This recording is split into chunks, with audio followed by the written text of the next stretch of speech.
Awam kan?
Don't go inside there. Because it's the money go inside.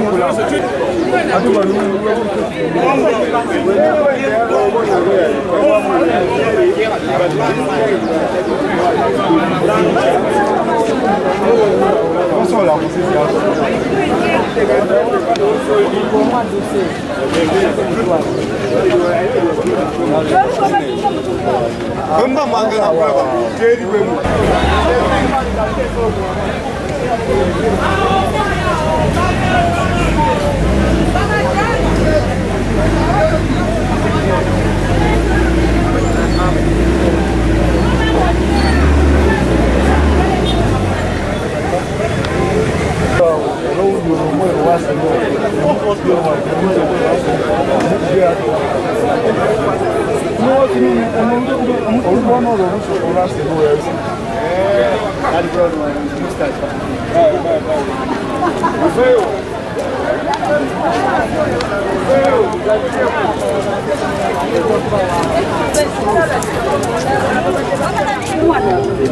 Mano, fez isso sobre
Hello? Wani? Byakaibwa dakika 3 emabega. Bona abantu bakyali ku ssiini. Abadde basala scrap. Bafudde babiri bafiidde ekintu ekyakigudde mu katale amagye gakyakinoonya.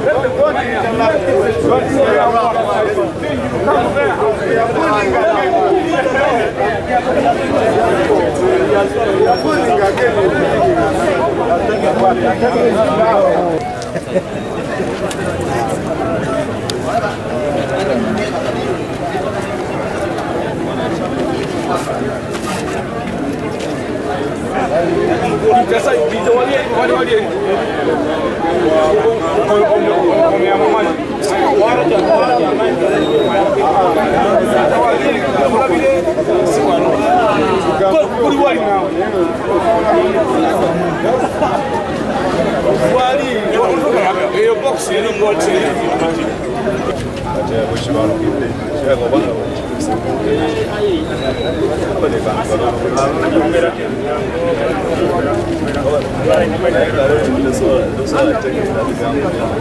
Andi kati olaba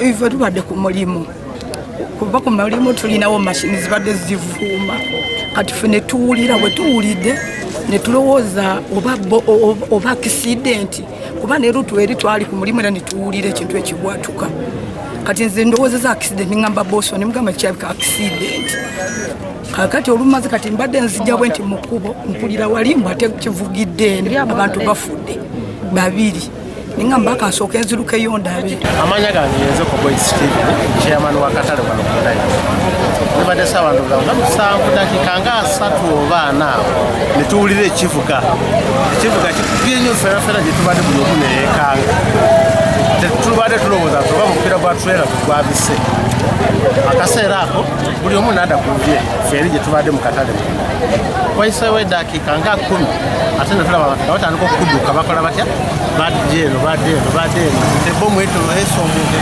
omuntu tubuuza waayo mutiddewa ntubali kusikuvaako tugenza okuvaayo okutuuka wano nga mutuufu ebomu esa abantu babiri bonna bavubuka kakati tugenza okubuuliriza nga batugamba tiwaliwo omuntu omulala abaleetedde ekyuma ekyo ngayagala kukisala kakati bano babadde balukola kusala kintu ekyo mbu babadde basatu kakati abasatu bwe batandise okusala ekyuma ekyo nekitandika okuvaamu omumu n'avaako n'akola ki n'adduka n'agenda ababiri ne basigalawo bwe kitandise okuvaamu omuuka kwe kubaluka ekibasaanyawo boona omutwe gwoli ne gusesebuka gwona ennyama nesambuka endala eri eno ku mabbali eno bwekyo kakati ku baatiri eno badde oku era kiyiseemu nekikuba akasolya k'ebaati eri nga bwe mulaba eri Bomu ebwatuse bino sikwapo gwe baleeta kati abaana babadde bali mu kuwagala ekibwatuka lumu ekibakuba ne kita babiri kyane kigwa eri mu katale kyane kiyitamu ne kigwa mu nyumba ne kiyita mu nyumba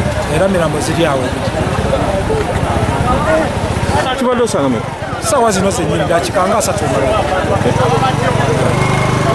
Bomu bagireko vidde wali nejja nebaba esajja wa scrap bano babiri bona toyinza nategeerako muntu n'omu feesi toyinza mutegeera nti abaddaani naye nga babadde bookera wala mikwano gyaffe kuliko gwe wadde omanyi mpulira baba feesi togitegeera mu butuufu kati sitegeera oba ani afudde naye nga bonna baawano ku scrap tusobola kutunula ku mwana oli okubiri kuba feesi yonna tositegeerekeka yonna eyabise era atalina mutima tusobola tunula ku mwana oli so simanyi nakumanya kintu kino bakize kitogwe bo bagamba nti babaleetedde byuma bano abasala babadde basala ne balaba kintu kwabika kati buli omu ateebereza kiki ebomu kibadde ki naye nga bye bino bye baleetera mu sukulaapu